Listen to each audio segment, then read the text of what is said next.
how to be a bad boy and be successful with women. To understand the phenomenon of bad boys and their success with women, we have to look at the opposite phenomenon, the complete opposite.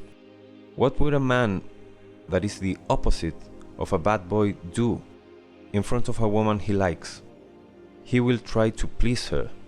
He will be behind her, always trying to get the opportunity to do favors for her. And usually, he will be doing this with more than one woman, so he can rise his chances of success.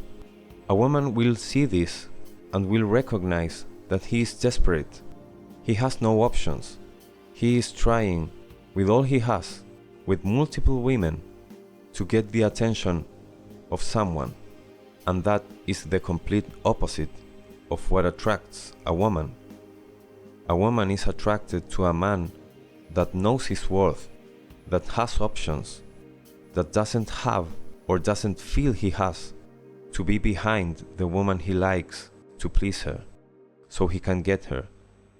He knows he doesn't need this, because he knows he's attractive.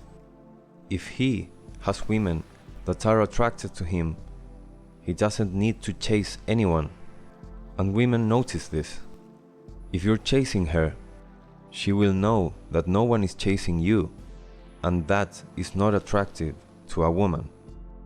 Women in general are prone to like what others like and dislike what others dislike.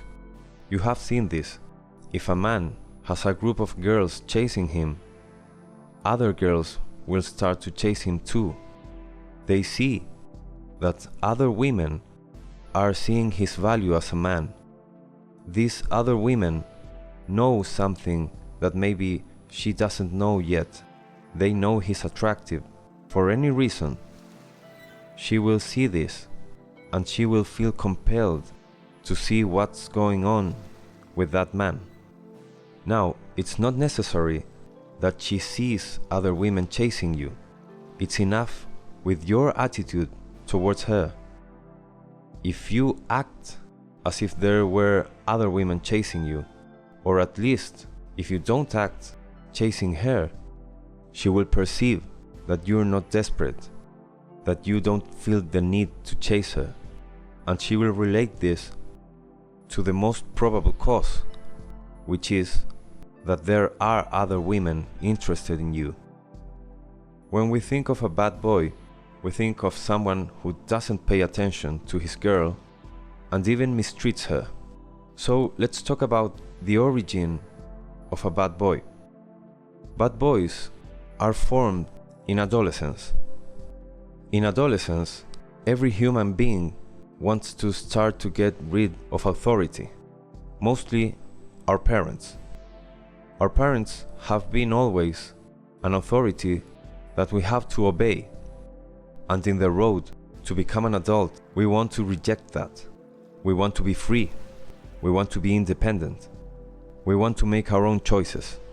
Bad boys are the adolescents that take this to the extreme. They want to do everything they can to break the rules, to break what's established. So all this comes with anger and disrespect. We have to choose the elements that we want to take from the bad boys. We are grown men now. We're not adolescents speaking about these themes. So we want to keep the anger and the disrespect out of this. We want to take the other elements.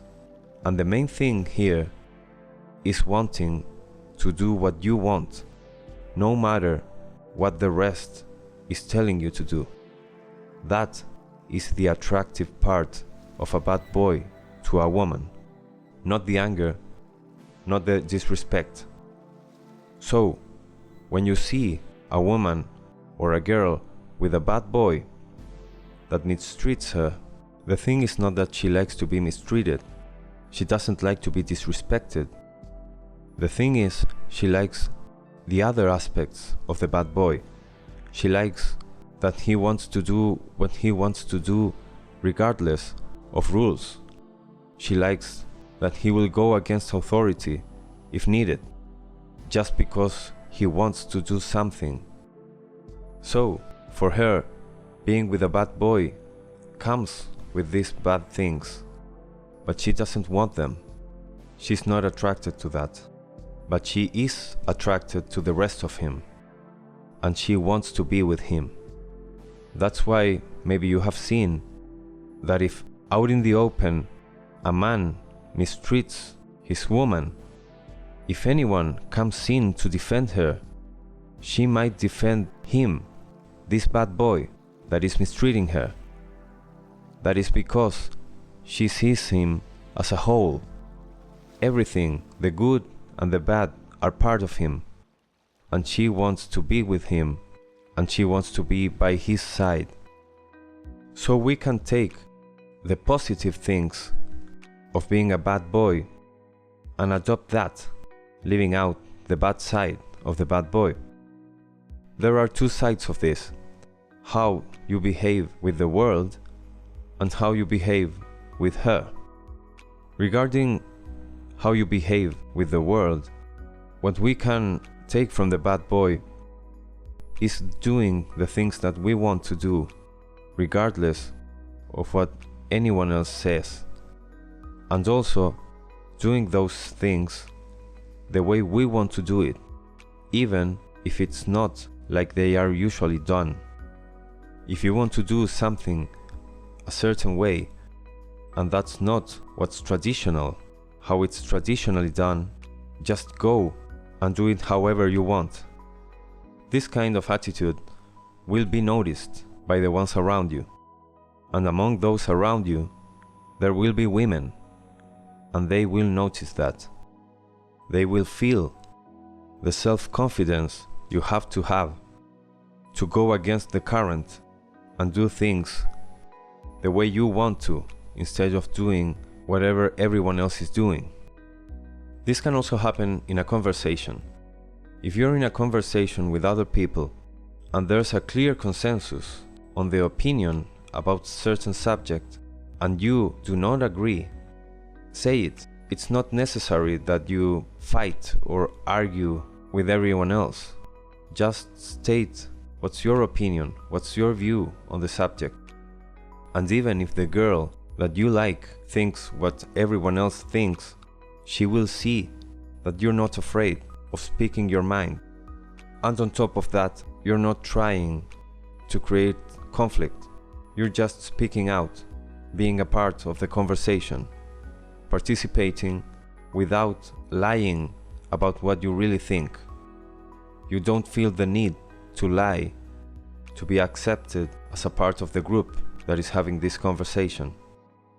She will notice this, and that is an attractive feature in a man. Not many dare to speak out their mind when they know they have a divergent opinion. If you do this, you will stand out, and you want to stand out in front of her, get her attention. Now, speaking of how you behave with her, it's okay if you want to please her in some ways, but it must be clear that you're not there to please her. If you please her in something, it's just a detail you're having with her because you want to. But if she starts hinting that she'd like something brought to her, a drink made, or whatever, do not please her in everything. If she starts giving you signs that she wants more favors from you, ignore that. Do not fall into this. She will not be attracted to someone that is chasing her, pleasing her in everything she wants. If you have done something for her, now it's the time for you to expect that she does something for you. Maybe it's time for her to fix you a drink, for example. If she starts asking this from you, probably it's a test, and she wants to know if you pass or you fail. Giving in to her desires without questioning, without receiving something in return, is failing the test.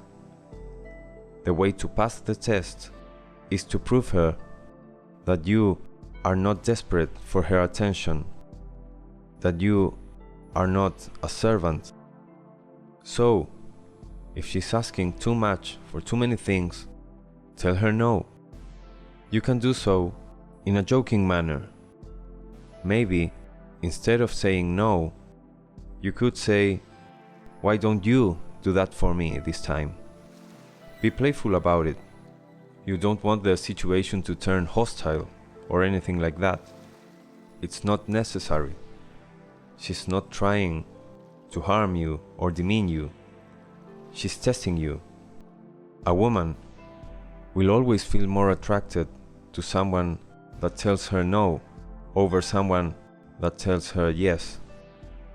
It's in that defying situation that sexual tension is created. I'm the Attraction Tactician. Till next time.